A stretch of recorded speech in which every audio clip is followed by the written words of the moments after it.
सूरदास जी के जीवन की एक और अत्यंत प्रभावशाली घटना उनके अहंकार के त्याग और गुरु दीक्षा से जुड़ी है।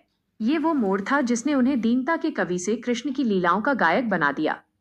महाप्रभु वल्लभाचार्य से भेंट। गौघाट की घटना।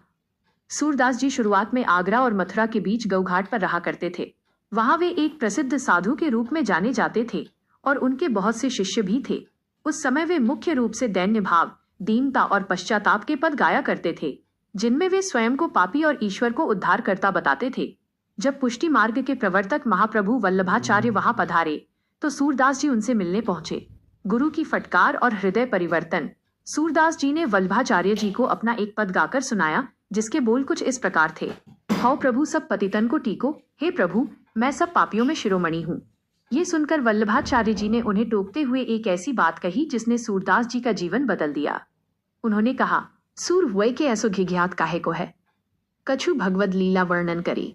अर्थ, तुम सूरजवीर होकर इस तरह गिड़गिड़ा क्यों रहे हो?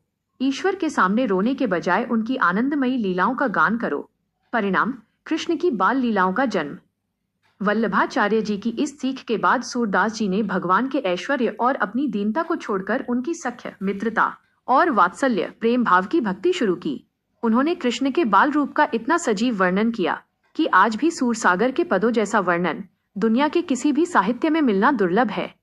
एक छोटी और रोचक घटना, बिल्वमंगल की कथा। कई विद्वान सूरदास जी को बिल्वमंगल का ही रूप मानते हैं। कहा जाता है कि वैराग्य से पहले वे एक स्त्री के प्रेम में आसक्त थे।